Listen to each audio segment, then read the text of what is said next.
السلام علیکم ورحمۃ اللہ وبرکاتہ نحمده ونصلی علی رسولہ الکریم اما بعد۔ آج کا سبق سن لیجئے۔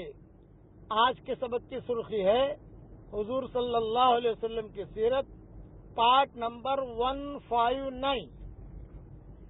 اب مکہ مکرمہ خالی ہو گیا، 4 آدمی ہیں، حضور صلی اللہ علیہ وسلم، صدیق اکبر، حضرت علی، حضرت صہیب۔ حضرت صہیب کو بھنک پڑ گئی کہ کچھ مشورے ہو رہے ہیں ہجرت کے، تو حضرت صہیب آئے حضور صلی اللہ علیہ وسلم کے پاس اور آ کر یوں کہا کہ حضرت سب لوگ تو جو ہے مدینہ منورہ چلے گئے، میں یہاں ٹھہرا ہوا ہوں، کچھ میں سن رہا ہوں کہ آپ کا بھی سفر مدینہ کا ہونے والا ہے، تو میری ایک تمنا ہے۔ آپ نے فرمایا بتاؤ کیا تمنا ہے؟ میں کہا میری تمنا یہ ہے کہ میں بھی آپ کے ساتھ ہجرت کروں۔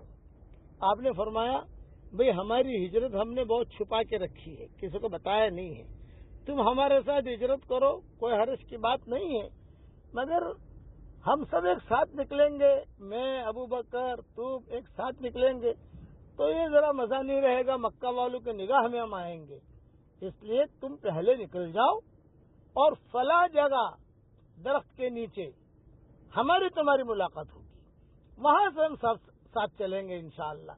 یہ معاہدہ ہو گیا حضرت صہیب رومی کے ساتھ۔ حضرت صہیب رومی نے کہا ٹھیک ہے۔ اب صہیب رومی وہ چلے اپنی اٹھنی کو لے کر، اور خدا کا کرنا ایسا ہوا کہ صہیب رومی جو ہے رستے میں مشرکین مکہ نے ان کو پکڑ لیا، اور حضور صلی اللہ علیہ وسلم اور حضرت ابو بکر جو ہے چونکہ وہ دوسرے رستے سے جا رہے تھے تو ان کی تفصیل مستقل آ رہی ہے، وہ پکڑے نہیں گئے، لیکن صہیب رومی کو پکڑ لیا اور صہیب رومی سے کہا کہاں جا رہا ہے تو اس طرف مدینہ کی طرف۔ تو صہیب رومی نے کہا کہ دیکھو میں مدینہ منورہ ہجرت کر کے جا رہا ہوں۔ مکہ والوں نے کہا کہ ایسا ہم جانے نہیں دیں گے تم کو۔ تو صہیب رومی نے کہا کہ دیکھو میرے پاس میں مالدار ہوں، میرے پاس مال بہت ہے، مکہ میں ایک عورت رہتی ہے، اس کے پاس میرا مال ہے، میرا خزانہ ہے، تم جاؤ اس سے جو ہے میرا خزانہ لے لو، لیکن تم مجھے چھوڑ دو۔ مکہ والوں نے کہا کہ ٹھیک ہے، 10-15 آدمی تھے، ان کو مارا بھی صہیب رومی کو اور باندھا بھی رستے میں، اور یوں کہا کہ پہلے مکہ جا کر تیرے مال پر قبضہ کرتے ہیں، بعد میں تجھ کو چھوڑیں گے۔ پتہ نہیں کہ تو عورت کا نام لے رہا ہے، اس کے بعد مال ہو بھی یا نہ بھی ہو۔ چنانچہ کچھ لوگ تو صہیب رومی کے پاس کھڑے رہے، کچھ لوگ مکہ مکرمہ گئے، اور وہاں جا کر جو ہے انہوں نے اس عورت سے سارا مال لیا، اور سارا مال لے کر پھر جو ہے صہیب رومی کو چھوڑا۔ اب صہیب رومی تو اکیلے پڑ گئے کیونکہ حضور نے دوسرا راستہ اختیار کیا۔ وہ جگہ صہیب رومی کو جہاں ملاقات کی بات تھی وہ جگہ سے تو حضور نکل گئے تھے، وہ تفصیل بعد میں آ رہی ہے، اور صہیب رومی کو چونکہ پکڑ لیا تو وہ پکڑے گئے تھے وہ، اس لیے صہیب رومی جو ہے کافی، یعنی حضور صلی اللہ علیہ وسلم مدینہ منورہ پہنچ گئے، اس کے بعد صہیب رومی پہنچے۔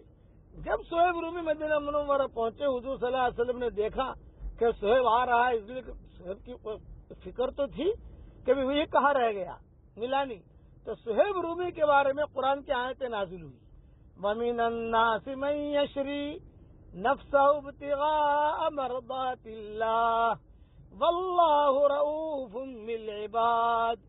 بہت اچھے ہیں وہ لوگ کہ جنہوں نے اللہ کے دین کے لیے قربانیاں دی۔ میں ترجمہ نہیں کر رہا ہوں، ترجمہ نہیں کر رہا، یہ آیت جو ہے دوسرے پارے کی، یہ صہیب رومی کے بارے میں نازل ہوئی کہ ابھی انہوں نے اپنے آپ کو قربان کیا، یعنی مار بھی کھائی، مال بھی دے دیا، مکہ مکرمہ چھوڑ بھی دیا، اور وہاں مدینہ منورہ پہنچ گئے۔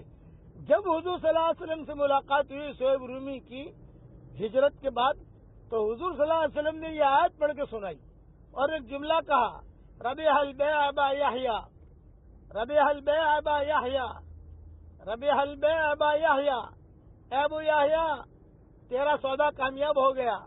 حالانکہ صہیب رومی کے بیٹے کا نام یحییٰ نہیں تھا، لیکن حضور نے نام رکھا، ربیح البیع ابا یحییٰ، ربیح البیع ابا یحییٰ، اے ابو یحییٰ تیرا سودا کامیاب ہو گیا، تیرے بارے میں قرآن کی آیت نازل ہوئی۔ تو صہیب رومی نے کہا کہ آپ کو کس نے خبر دی میرے قصے کی؟ کیونکہ اللہ نے خبر دی۔ اس پر صہیب رومی بہت روئے، کہ اللہ کا شکر ہے کہ اللہ نے میرے سودے کو قبول کیا کہ میں نے میرا سارا مال دے دیا لیکن میں نے حضور صلی اللہ علیہ وسلم کو نہیں چھوڑا. اب صہیب رومی چمٹ کر حضور کو بہت رونے لگے.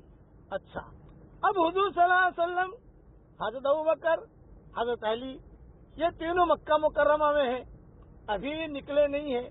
تو حضور صلی اللہ علیہ وسلم نے صدیق اکبر سے کہا بھئی اپنے نکلنے کی کیا ترتیب کریں گے؟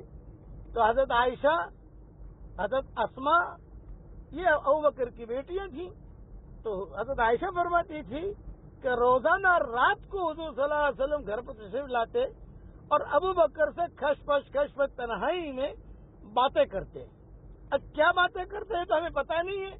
ہم تو سامنے کھجور رکھ دیتی تھی، ہم تو سامنے پانی رکھ دیتی تھی، لیکن دونوں کے دونوں دیر تک جو ہے رات کو باتیں کرتے. تو ابوبکر کچھ کہتے، حضور صلی اللہ علیہ وسلم کچھ کہتے. آخر میں دونوں رہ گئے تھے کہ اب کیسے نکلنا، کیا کرنا. بقیہ تفصیل کل پوری کروں گا.